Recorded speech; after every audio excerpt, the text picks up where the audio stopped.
Jill. Catherine. Yes, yes, yes. Okay. All right. Um, so we were working on move number 10 just a little bit, and we just sort of started it, but let's focus on it today. I think we did the first 5 parts. We'll review that, and then we're going to go on to the final 5 parts, right? And of course, I know that you guys practiced probably Yes, for what, three or yes, four yes, hours yes. yesterday, right? Good. Okay, good. All right. So let's review, right? 1, 2, 3, 4, 5. All right. So I'm going very easy doing this just to get the outer choreography first, right? Usually when you do a count like this, each of the points that you count is an application. Right, so boom, that's 1, right? But then we go 2, and you're just standing there relaxing. But the reason I'm counting that is it's important to relax in between motions. 1, just relax. 2, 3, 4, 5. Now 3, 4, and 5 work together so seamlessly that in a sense, you don't have to physically relax like boom, like that. It just kind of happens naturally, right? There's 1, relax, and 2, and relax, and 3. Right? 1, 2, 3, 4, and 5. Right? 1, 2, 3, 4, 5. Okay, let's get the weight shifts on here. There are, I think, 3 major weight shifts and 1 minor one, but the minor one's actually important. 1, your weight is on the left. Relax, it's a little bit more on the left. And then the right, and the left, and the right again. All right? So you might start with your weight on the right. Go left, a little bit more left, and right, left, right. And again, weight on the left, right, a little bit more, excuse me. I do that all the time. I have Tai Chi dyslexia. Left, a little bit more left, and right, left, right. Start with your weight on the right. Left, a little bit more left, right, left, right. And again, weight on the right. Left, a little bit more left, right, left, right. Weight on the right, left, a little bit more left, right, left, right.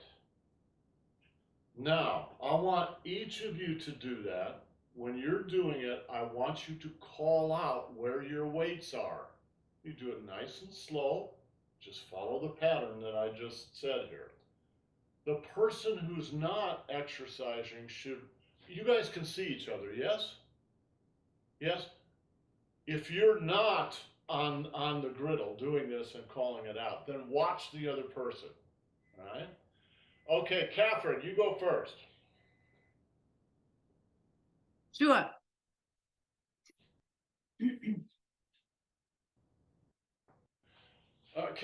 Catherine, can you stand back a couple of feet, a couple of paces? Good. I want to be able to see your feet. Okay, good. Right. Left. Left. Right. Left. Right. Good. Does this make sense to you? Can you feel Yeah. it in your body? Right? Yeah. Guys, it's like a dance step. Right? We've got a 5-part dance step here that we're just learning. Once you get comfortable with it, you get used to it and get comfortable with it, then it just starts to flow. This is just the outer part. The flow comes with the technique on the inner part, right? Excellent. Jill, let me see you do it. Okay, we'll have to see if I can back up far enough so you can see my That's feet. good. That's good. Right there. All right, so we're on our right, left, more left, right, left, and right. Excellent. Now, guys, remember, all of Tai Chi works exactly the way we're working on this particular piece. There are a very limited number of principles, no more than 500 or 600 that you have to remember. No, there's probably like a dozen really important principles. And wow, even a dozen sounds like a lot. But one of the principles is you're always going to shift your weight. Even when your weight doesn't shift from foot to foot, you still shift your weight inside. All right? I'm going to keep my weight on the right, but I'm going to shift my weight to the left. And then shift it back to the right. I didn't shift my weight in my feet. I shifted my weight in my waist. So there's different ways to shift your weight, but always you're going to be shifting your weight. That's a principle. This little exercise, so the reason I'm telling you that is, if you can grab that principle, it structures the movement. Oh, I've got to shift my weight. I need to know that. I need to know where my weight is. All right. So you can, when you establish where your weight is, now you have a structure to move on top of, so to speak. All right. Oh, okay. I start here, here, here, here, here, here. So I can do anything I want on top of that. It makes it a lot easier to remember what it is you're trying to do, right? Okay, questions?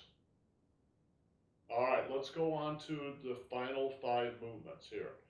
I'll go through. You guys just watch. I'll demonstrate them, and then we'll do what we did yesterday. We'll go into them in great detail. So I'm going to start with the first 5.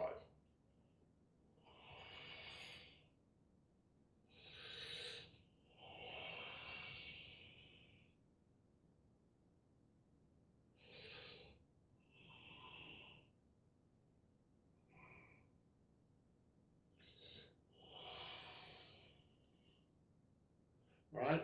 I didn't try to do anything fancy, just doing the movements. But we'll put the first 5 aside for a moment, and we're just going to take those final 5. Let me just break them down for you. Just watch. and then we'll go into each of them one after another. All right. So the final fifth move is clearing the arm, right? And then, in fact, I am going to do it all. I'm going to do it in context.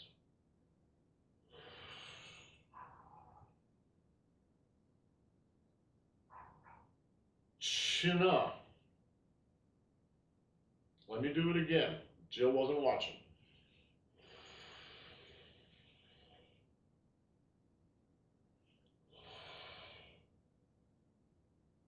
Chin up. Box the ears. Hip backward. Fold over. Hip frontward. All right? So let's do that little bit by little bit. Chin up means joint lock. Generally, the joint locks are on the wrists, although they can be in any part of the body. I don't know whether you guys can see this or not.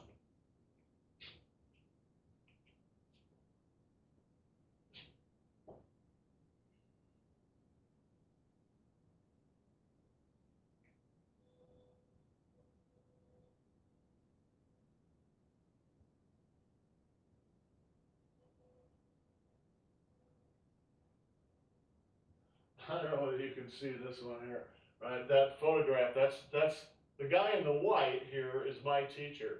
He's doing a shoulder lock on this other guy. So my teacher's probably 55 or no, rather, no, he's probably about 67 or so in that picture. I know that because this was taken in Seattle, and he had already moved to the United States. So he came to the United States when he was 65, so he's probably about 66, 67, right? And this guy's about 18 or something. No, he's probably in his early 20s or so. So that's a shoulder lock. Right?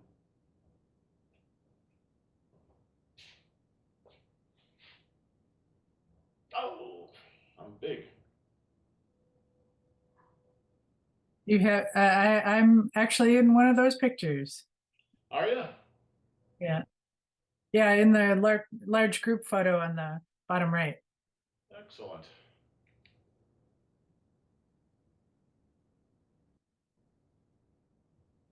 I don't know why that's. Oh, I guess that's out as far as it's going to go.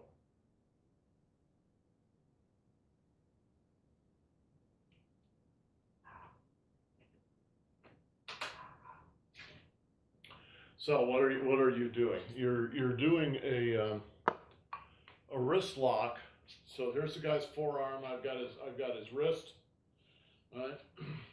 And I'm going to twist his wrist like this. And I'm on the other side. I'm not going to grab him. I'm just going to use the weight of my body and twist it like this. So one side is twisting this way and the other is twisting this way. It's exactly like if you had a wash rag, right? And you twisted it to wring the water out of it. Right? One goes one way, the other goes the other way.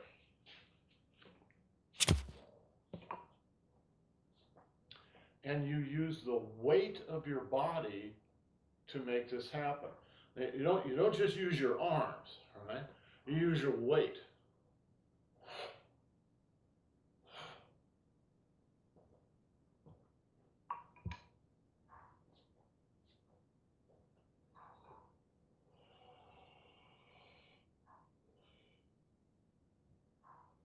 See how it come up? And now go down. Twist. Twist. When you twist on one side,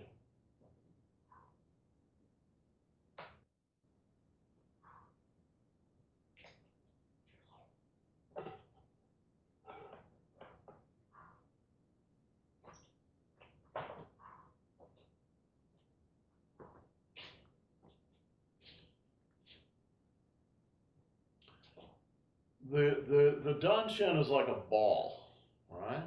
And it's not just a little ball, it's a big ball. When you're twisting, your hand is just not very strong. Your arm is not very heavy, but your whole body is. So watch this.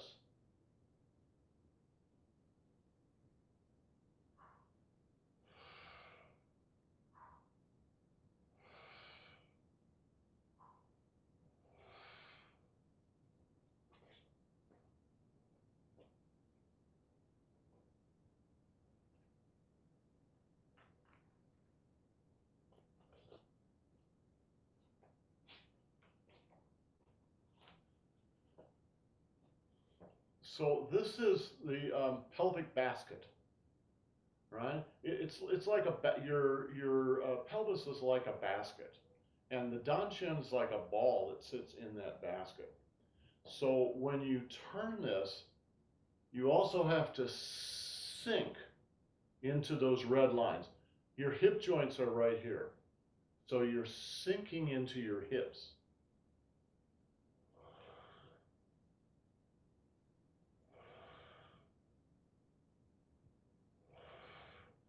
You're not doing anything. You're not doing anything special. You're just following the way your body would sink. Look what happens with my knees. The knees go outward. When your knees go out like that, it lets your pelvis open up, right? If my knees go like this, look what happens with my pelvis. It stays locked up. Instead, I want to open it up. Why do I want to open it up? Because it's more flexible. And I can drop my weight. I can drop my chi.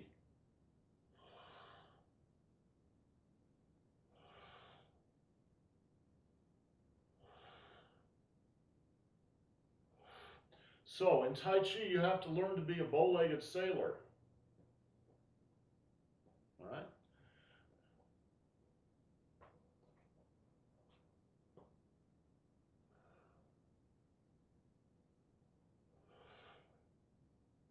That lets me drop my weight. Boom. Your number one asset is your own weight. It's the easiest thing that you can use all the time to deal with a conflict situation. If the conflict is just interpersonal, doesn't get physical, what's the equivalent of physical weight? Right? Your gravitas. What is gravitas? Gravitas is a takeoff on a Latin word, but it means your gravity, your weight. Oh, this is a substantial person.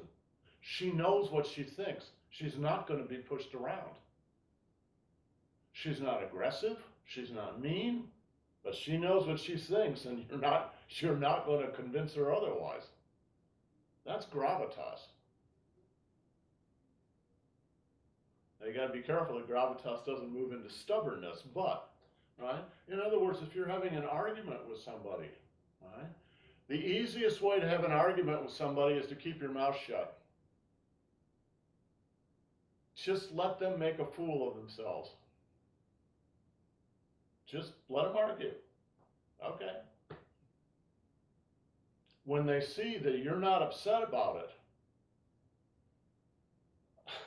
what do? Right? When you're having an argument, just don't argue. It's easier. It's the same with this.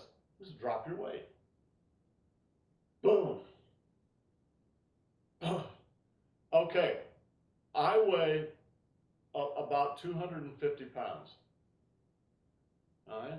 Imagine I just put my arms up on your shoulders. I'm not doing anything aggressive, and I just start to lean on you. I'm not doing anything. I'm just letting gravity take its course. That's exactly what you do. And then, on top of it, you put your arms.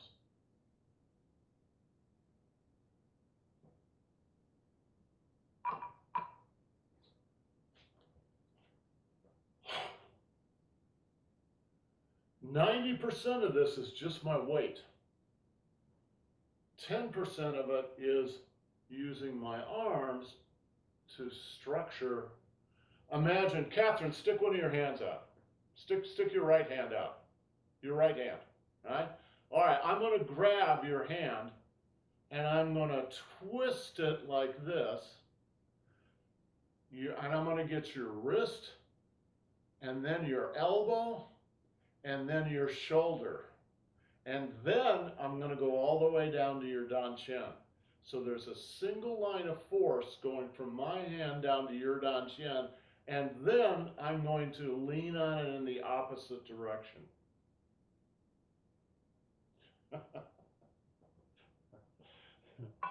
That's what you're doing. So it looks, when you do this in the Tai Chi form, it looks very gentle, and it looks like not very much is going on, but that's not true.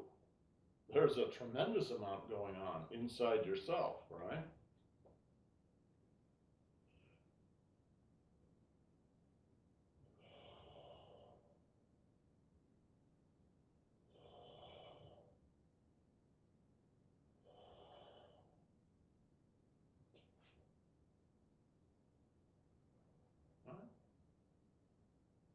Now stick the left foot forward.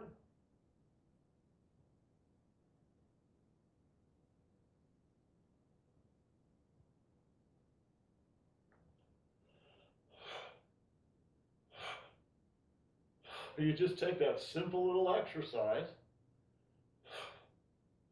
Let me see if I can get Annie in here for a minute.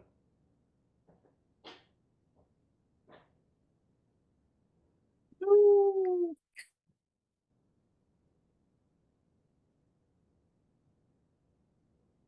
Are you available for a demo?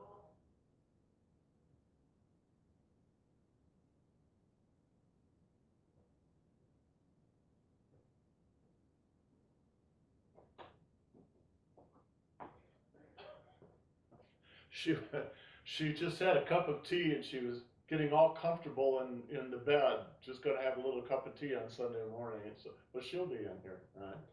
So it's very simple. It's like the exercises we did earlier. The whole body. My ankles, my knees, my hips, my spine, my shoulders, my elbows, my wrists. Okay, so there's two things I want to do. One, I want you to stand around here, put one hand on my dantian, right? Roughly, right? And I'm going to squeeze a little bit. I'm gonna do a move, and I just want you to feel. Right? I'm sorry. A little bit to the side. Right? Right?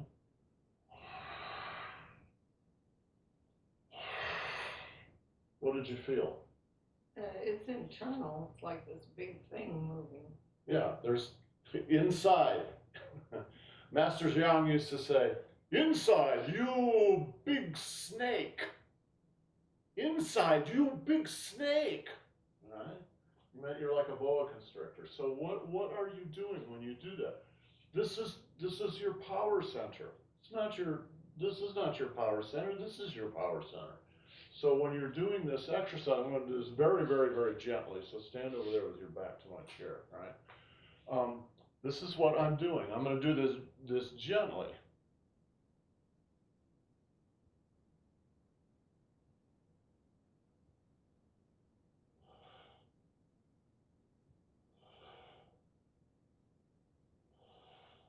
All right?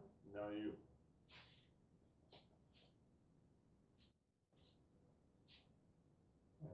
In this one, in this case, you're going to do it below the elbow. This arm is twisting this direction. This arm twists just the opposite direction. And just use your weight. Just drop into it. Yeah. Yeah, exactly. You use your weight, suddenly she's 10 times heavier. All right?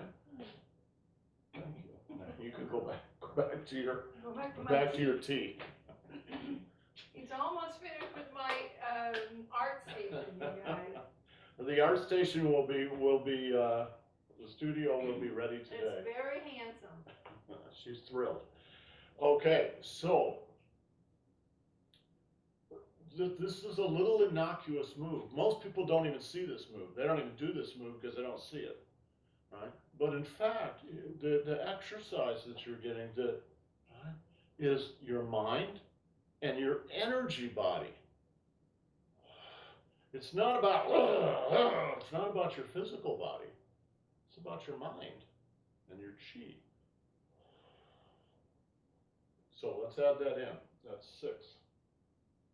1, 2, 3, 4, 5, 6. Now, when you do 6, you're forward on the left leg. So what happens is you're just going to draw your fist back. And you're going to leap forward on the left and box the guy's ears. Boxing the ears is just bam, right? Maybe you actually hit the ears. Maybe you just hit his temples. Maybe you hit the side of his neck. It doesn't matter. Pop, right? And you can see, watch my fists.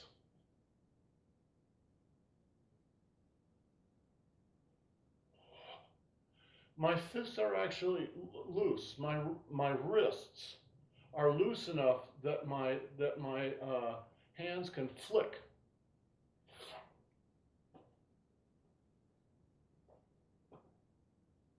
That's 7.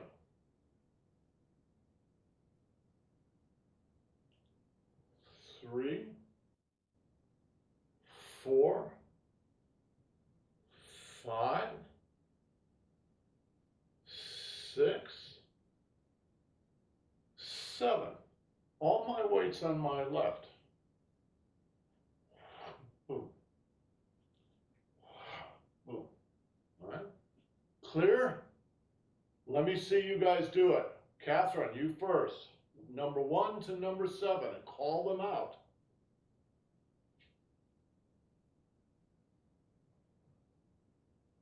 Okay, I'll try my best.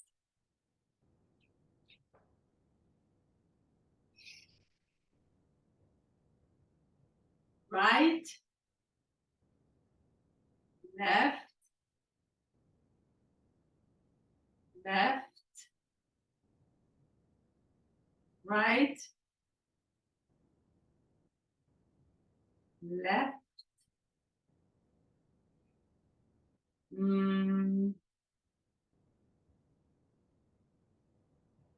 Yeah. right,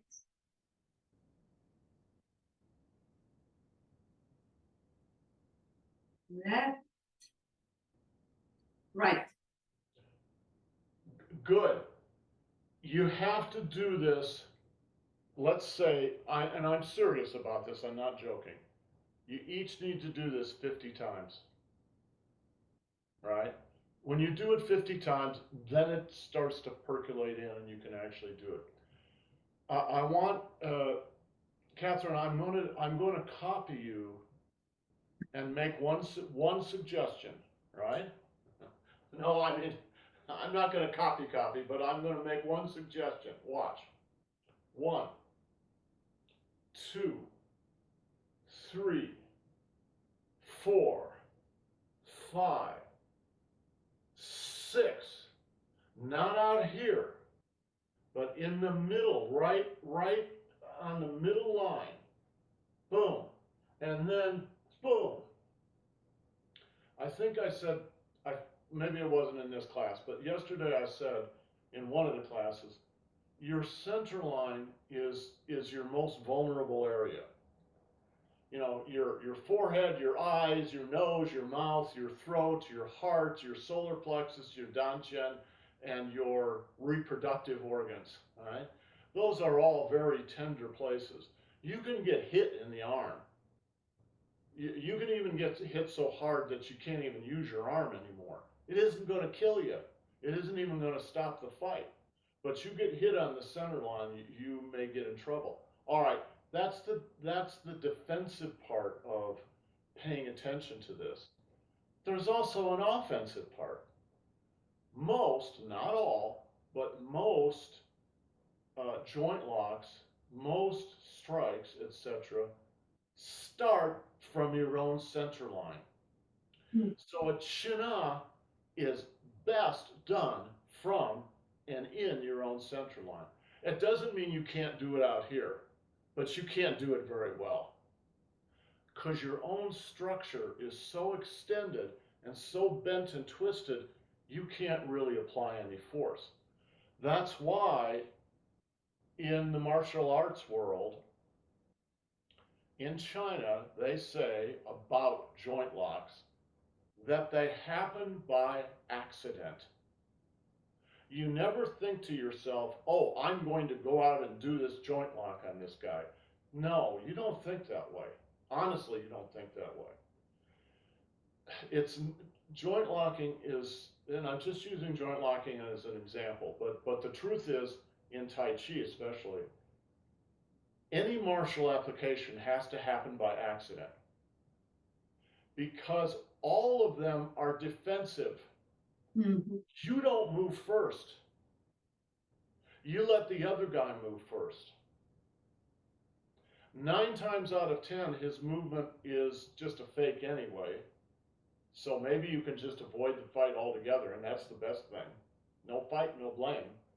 But if you have to have a fight, you need to only do an aggressive move when you are in the best position and your opponent gives you the opportunity. In Chinese, that's da yi, da shi. Only when you are in the right position and only when your opponent gives you the opportunity. So a joint lock isn't something that I run over and do to somebody. It's like they give me their hand. They put their hand into my hand, and it's like, okay, well, then I'll do it, right? It's spontaneous. Mm. Right? Now, when you're practicing in the form, it's not spontaneous, but you should still have that same feeling of spontaneity and wanting to use the best, the greatest advantages that you have. So the greatest advantages you have are when your own balance is good. Don't do it when you're not well balanced. You should gain your balance back. All right? Oh, now that I'm balanced, now I could do it if he gives me the opportunity. Does this make sense, Jill? Yes. Good. All right, let's go on to the final 3 parts, because they all kind of go together. Let me just demonstrate. 1, 2, 3, 4, 5, 6, 7. Now, here come the 3 parts. They're actually all one big thing. 1, 2, 3. All right? What are you doing? The first of those 3 could be just winding up. So it's kind of like winding up to hit a ball. Right? 1, 2. But it can also be a hit. Watch. Guy's sneaking up behind me. Box the ears. Boom. Boom. Right? Where did I hit him? Right here. Boom. You just, boom, let your hand go back. Literally just swing. You swing your weight.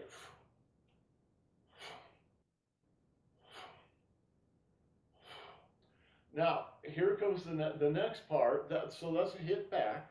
Box the ears, hit back. And you notice that I stepped out when I did that. Watch this leg here.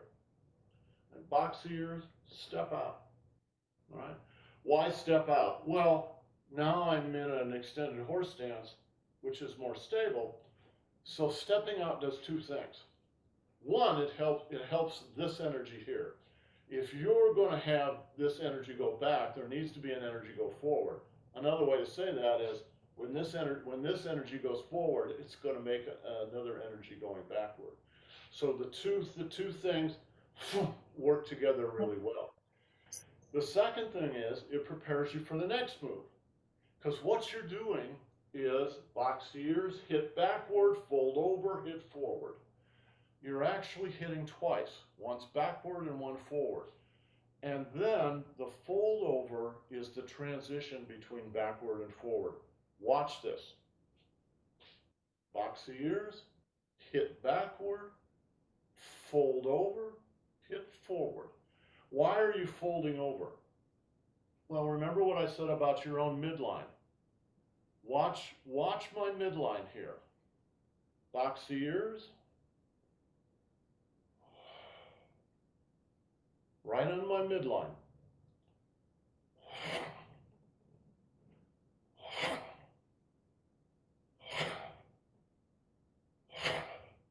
I'm shifting my weight, turning my waist. That creates the power.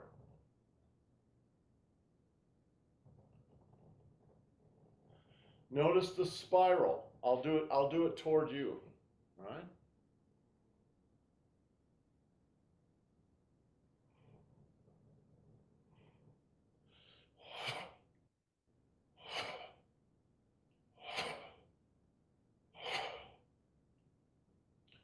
All right, so let's very quickly get into those three parts. All right, box the ears, hit backward. Yeah, you just relax and let it go. All right, box the ears, hit backward. So you're shifting your weight and just letting your arm go. Well, it's not completely loose, but it's like imagine it's a chain with a heavy weight on the bottom. It's like that. All right.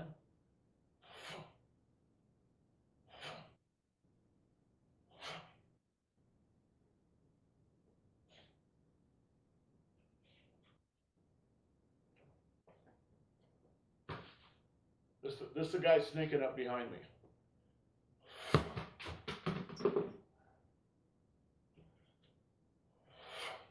Very easy. Now, for some reason, most people find this next part difficult. It's actually very simple. Watch the elbow.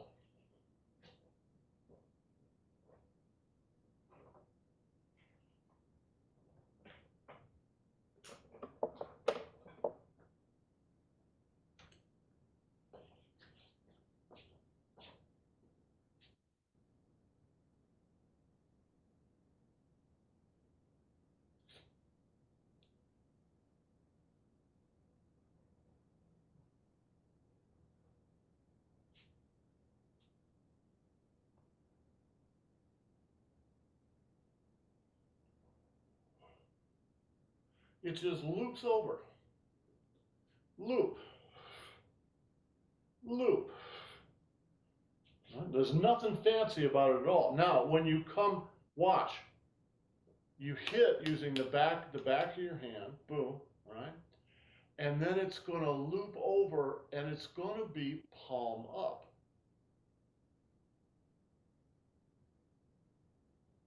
And now, palm down. Palm up, palm down. Palm up, palm down. Pretty much whenever you use a strike, a fist strike in Tai Chi, that's how it works. Not just this one, but all of them. When you couch a punch, right? You don't couch like this or like this. You couch like this, palm up.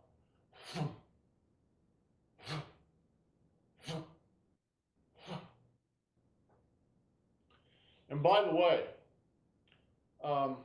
if you ever get into a physical fight with somebody, don't think that you're going to punch them and the fight's going to be over. If you punch that hard, you'll probably break your own hand. You know why boxers wear gloves? It's not to protect the other guy. It's to protect their hands. All right? when you punch somebody hard, all right, you're probably going to break some fingers. So in the old days, you know, where the back in the 1800s when they fought like this, right? They didn't wear gloves. They didn't hit that hard, especially around the head, because you couldn't. If you did, you'd have broken hands. All right? So what Tai Chi does is not like John Wayne, all right? Right, where you're trying to just slug the guy and you're going to obliterate him. That's not what Tai Chi does. What Tai Chi does is use these two knuckles. And what they try to do is to hit you into places that it's really going to hurt. So they don't have to hit that hard. So a punch like this, if you were here, I'd show you. You take a punch like this with those knuckles into your ribs, or a punch like that into the neck, or into the temple. That's what they're doing. It's precision. It's not like overwhelming force. You punch somebody sort of halfway in the temple, the fight will probably be over. All right. Okay, so hit back, fold over, and hit forward. Fold over. What's this hand doing? Jill, watch this. Watch my finger. Boom. Right? Watch my finger. Watch my finger. It's that simple. It's like a magician trick. Yes, it's basically pointing, this is where I'm going to hit you. Yeah, exactly. But what happens is 99 out of 100 people will look at your finger. And then you hit them with the other side. Now, this punch, I've been kind of demonstrating it as a straight ahead punch, so into the solar plexus, but it's actually a groin punch. So watch. Box the ears, backward, forward. It's a punch down.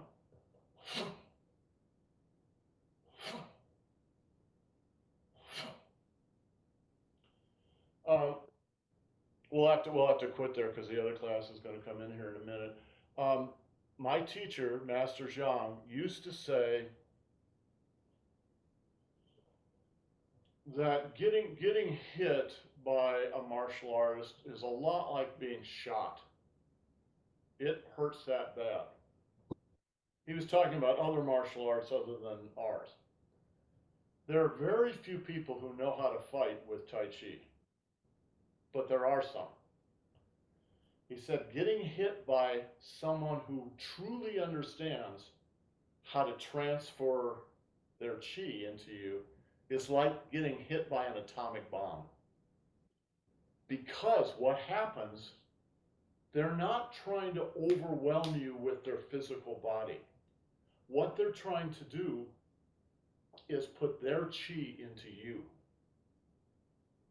They may steal your chi and then reroute it back into you, but you could say it's their chi into you. And once it goes in, it explodes. So back in maybe 94 or something like that, in one of his classes, he had me come up to the front of the class and he was going to demonstrate this. And he said, I'm going to just pop you on your arm here. And I'm not going to try to physically hurt you. Well, I'm going to put my chi into you and it's going to cause a bruise. Now I want you to tell me where you want the bruise to show up. Do you want it in the place I hit you? Do you want it on the opposite shoulder? Or would you prefer just to get a headache? And I said, well, I'll take it on the opposite shoulder. So he goes, okay. All right. And the next day there was a bruise over here, even though he hit this shoulder. What are you talking about? What does that mean? He had control of his chi. Your body is like the body of the earth, for instance. If it gets hit on one side, the whole thing resonates. It's like a bell. You know, 65 million years ago, an asteroid hit the Yucatan, right? Killed all the dinosaurs. What they usually don't tell you is on the exact opposite side of the earth, volcanoes exploded in India, right?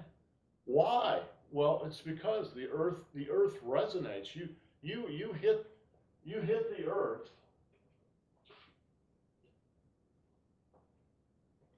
right?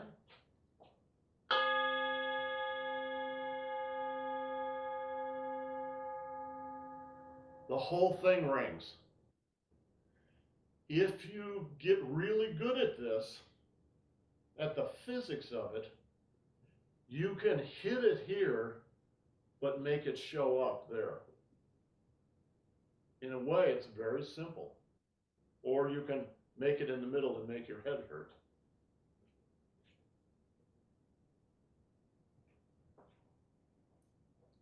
So you hit backward, couch, and hit forward.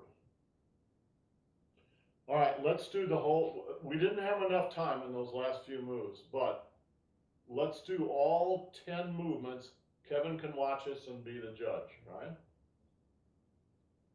1, 2, 3,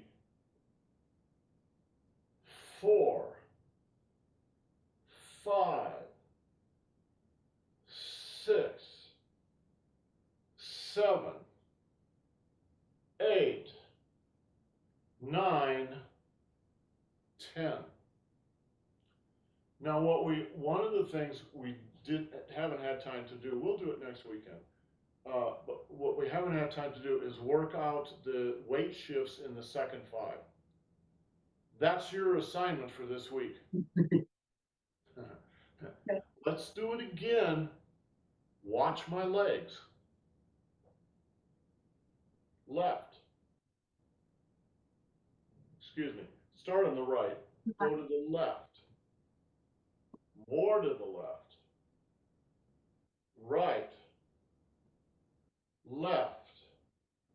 Right. Left. More to the left. Right. Left. And more to the left. All right? One more.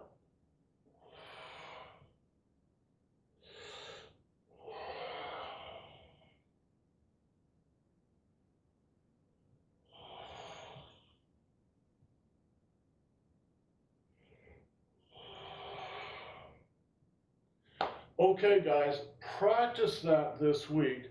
Try and work the weights out, and Saturday next week, I'll have you do this right at the beginning, and we'll see what you worked out. We'll see whether you got it right or not. And then we'll go on to the next move that week. We'll correct everything, we'll review everything, and then we'll go on to the next move, right? Okay, guys, you have yourselves a great day. Ciao. Thank you.